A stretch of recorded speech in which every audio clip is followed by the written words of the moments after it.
जिन्होंने इस आंदोलन में बहुत सहयोग करा, यहाँ के दुकानदार, यहाँ के व्यापारी, समस्त क्षेत्र की जनता, जिन्होंने लंगर भंडारे लगाए हैं, जिन्होंने पानी की सेवा करी है, उन सबका यहाँ पर धन्यवाद है। जो बाहर से प्रेस से मीडिया के लोग आए, उनका भी यहाँ पर धन्यवाद है। देखो मुद्दा क्या है कि पिछले 9 महीने हुए, 9 महीने से जो आंदोलन देश की राजधानी में कई लाख आदमी दिल्ली को घेर कर बैठे हुए हैं। भारत सरकार ने 22 जनवरी से बातचीत को बंद कर दिया गया है।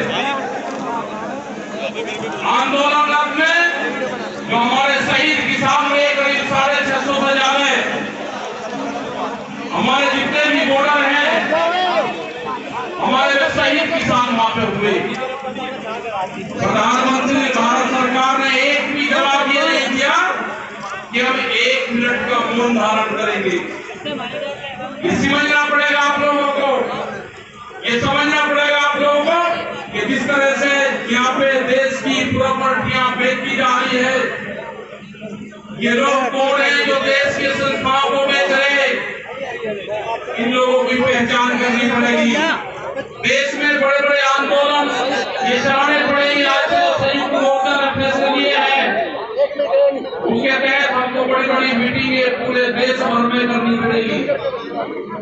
अब ये मिशन खाली मिशन उत्तर प्रदेश तो ये नहीं, उत्तराखंड मिशन होगा संयुक्त मोर्चे का देश बचाने का। ये देश बचेगा, ये संविधान बचेगा। आज लड़ाई उस मुकाम पर आ गई कि देश के जो नौजवान हैं, जो 14 करोड़ लोग जो बेरोजगार हमारे साथी, हमारे बच्चे हुए हैं, ये आंदोलन उनके कंधों पे है। इस तरह से एक चीज बेची जा रही है। 3 कानून यूपी का ये एक हिस्सा है। पहला है कि यहाँ पे रेल और हवाई जहाज और हवाई अड्डे बेचे जाएंगे। इसने परमिशन दी, इसकी ताकत है कि देश की प्रॉपर्टियों को बेचोगे। आपने घोषणा पत्र में नहीं लिखा, देश की जनता को धोखा दिया। धोखा नंबर 1।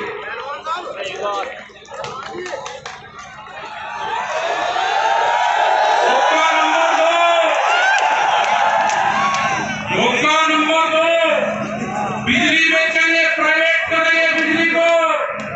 ये धोखा नंबर 2 कहीं घोषणा पत्र में नहीं लिखा। जब वोट मांगी नहीं कहा कि बिजली भी बेचेंगे।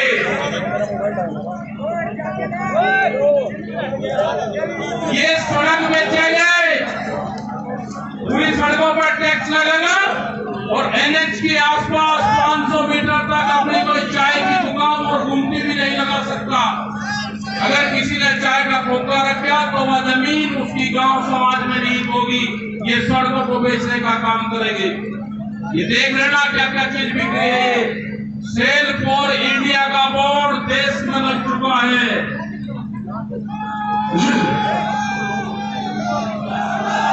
ये है LIC, जो बड़ी कंपनी देश की, बैंक, ये सब बिक रहे हैं।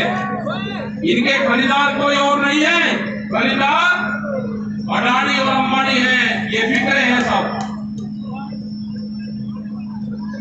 FCI की जमीन जहाँ पे हमारा भंडारण होता था, वे पूरी जमीन, पूरे गोदाम अडानी को दे दिए गए हैं।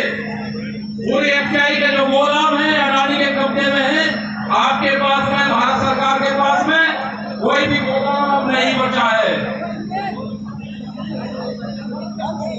देश के बंदरगाह, पूरा जो समुद्र के तट पे 100 किलोमीटर तक एक कंपनी को बेच दिए। वे बंदरगाह भी बिके।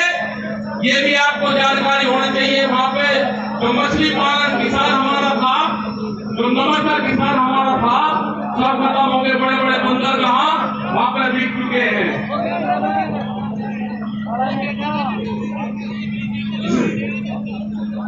ये जल को बेच रहे हैं।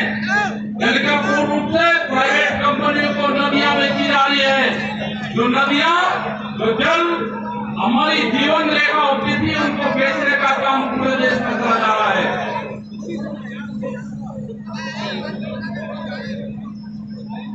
ये इंडिया ऑनलाइन सेल, मतलब कोई भी कीमत किसी भी चीज की लगा सकता है, भारत बिकाऊ है, ये भारत सरकार की पॉलिसी है। अब खतरे में कौन कौन है? ओएनजीसी, बीपीसीएल, इस्पात, शिक्षा, प्राइवेट, जो चिकित्सा हो रही है, और देश के संविधान भी खतरे में है। जो बाबा भीमराव अम्बेडकर का संविधान था वो भीड़ में बताया जा रहा है, हम उसको भी बता रहे हैं कि बाबा भीमराव अम्बेडकर का संविधान भी खतरे में है, उसको भी बचाना है। और ये खेती किसानी जिससे आंदोलन शुरू हुआ, ये खेती और किसानी की बिक्री के कगार में है। हमारी समझ में जब आया, जब देश की खेती बिकने के कगार पर आई, जब ही आंदोलन शुरू हुआ। उसके 3 कानून 9 महीने से किसान आंदोलन है और करने को तैयार नहीं है।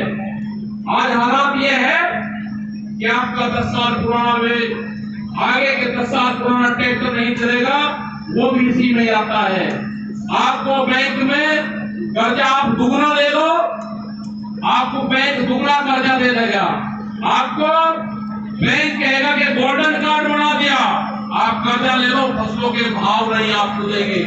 हम जिस जमीन पर आए हैं, ये जमीन उत्तर प्रदेश की जमीन, और जहां पे मुजफ्फरनगर का जो क्षेत्र है, ये गन्ने की बेल्ट है पूरी। क्या इन लोगों ने ये नहीं कहा कि जब अगर हमारी सरकार आएगी तो 450 रुपए गन्ने का भाव देंगे? ये कोई भाव देने को तैयार नहीं है। यहाँ पे सरकारें पहले भी आई जिन्होंने 80 रुपए रेट बढ़ाया, दूसरे वाली सरकार आई 50 रुपए रेट बढ़ाया। क्या योगी सरकार उन दोनों से कमजोर है? 1 रुपया रेट नहीं बढ़ाया। हमारा 12,000 करोड़ रुपया से ज्यादा आज शुगर फैक्ट्री पे सरकार पे बकाया है। अगर हम मांगते हैं तो कहते हैं कि राजनीति कर रहे हैं। अगर ये मुद्दे उठाने राजनीति है तो ये मुद्दे यहाँ के लोग उठाते रहेंगे। हमें बहुत तरह के एलिगेशन लगाए गए। हम 9 महीने से वहां पे हैं, आप लोगों के बीच से वहां पे गए, आप बहुत जिम्मेदारी के साथ में वहां पे छोड़ गए। पूरा संयुक्त मोर्चा दिल्ली के चारों तरफ है, हम घर नहीं जाएंगे। मुजफ्फरनगर में भी आए तो सिर्फ संयुक्त मोर्चे की मीटिंग में इस पैगाम में आए। इस मैदान से बाहर मुजफ्फरनगर की जमीन पर पैर नहीं रखेंगे।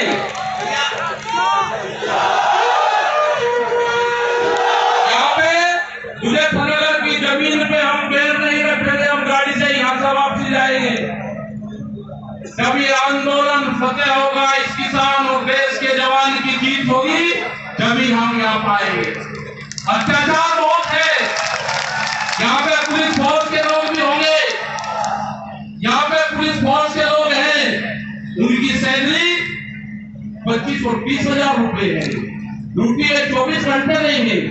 मास्टर जो प्राइमरी का टीचर है उससे आधी सैलरी उनकी होगी, वे आवाज नहीं उठा सकते, उनकी आवाज को दबाया जाता है।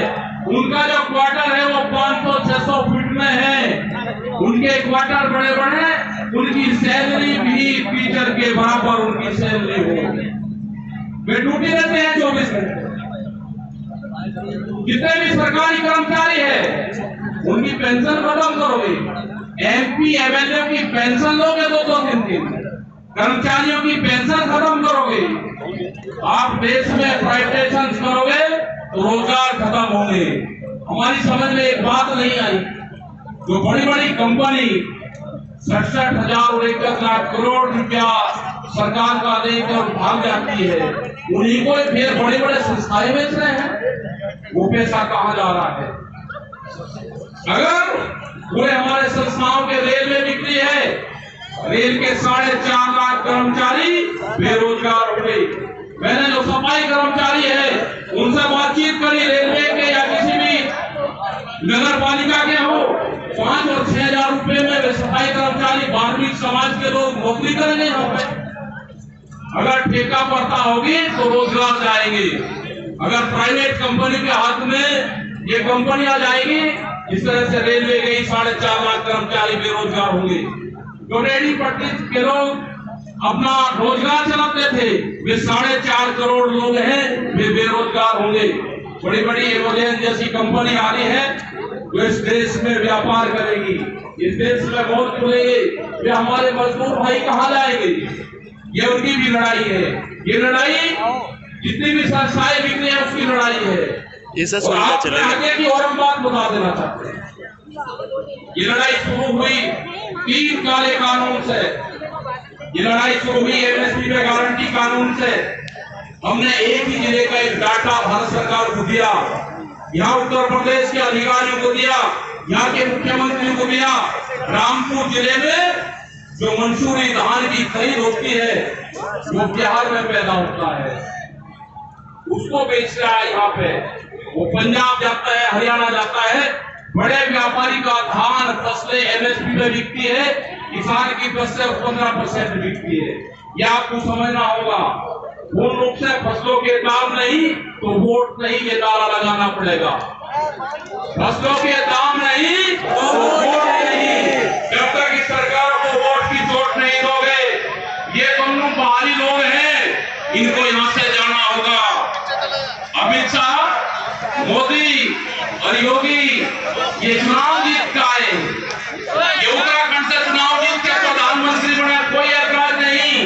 उत्तर प्रदेश की जमीन से जीत के गुजरात में गुंडागर्दी के दम पे आना हो, वहाँ पे पुलिस स्टेट है, वहाँ पे जीत के देश का प्रधानमंत्री बने, कोई ऐतराज नहीं है। लेकिन उत्तर प्रदेश की जमीन पे ये दंगा करवाने वाले लोग हैं, इनको यहाँ पे बर्दाश्त यहाँ की जनता नहीं करेगी। ये मिशन जो संयुक्त मोर्चे का है, ये तय हो चुका है। और हम वो 28 तारीख की याद आप सबको याद होगी। वो 28 तारीख की याद भी याद कर लेना। वहां पे ना मुसलमान बचना था, ना सरदार भाई बचना था, और ना देश का किसानी झंडा बचना था। उस रात को देश में आंदोलन का कत्लेआम होता, उसके बाद में देश में कोई आंदोलन नहीं हो सकता था। 148 लोग वहां पे थे और 8000 की पुलिस और गुंडे के तत्व पे वहां पे कब्जा करने की नीयत थी। लेकिन वे 72 लोग वहां पे थे जो 20 मिनट के बाद ही जो वहां से घोषणा हुई, वे 20 मिनट बहुत महत्वपूर्ण थे। जब देश की जनता साथ में खड़ी हुई, जब हमने जल मांगा तो कंडेला था, हरियाणा पूरा हरियाणा था, सड़कों के ऊपर था, पूरा उत्तर प्रदेश सड़कों के ऊपर था। ये तरह का तोड़ने का काम करेंगे, हम जोड़ने का काम करेंगे। ये सरकार ये वहाँ पे अगर हमारी वहाँ पे बढ़ेगी, हम मोर्चा नहीं छोड़ेंगे। अगर हमारे को शहीद होना पड़ेगा तो हम मोर्चे पर होंगे। जीत आएंगे, हमें पीछे नहीं आएंगे वापसी।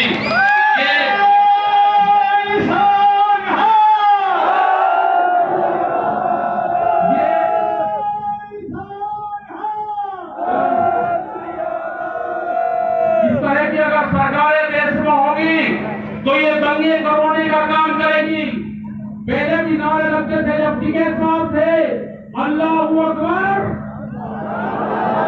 अल्लाहू अकबर, तकबीर, ये नारे लगते थे। हर हर महादेव और अल्लाहू अकबर के नारे इसी धरती से लगते थे। ये नारे हमेशा लगते रहेंगे, ये नारे हमेशा लगते रहेंगे। दंगा यहाँ पे नहीं होगा। ये तोड़ने का काम करेंगे, हम तोड़ने का काम करेंगे। किसी गलत फहमी में मत रहना।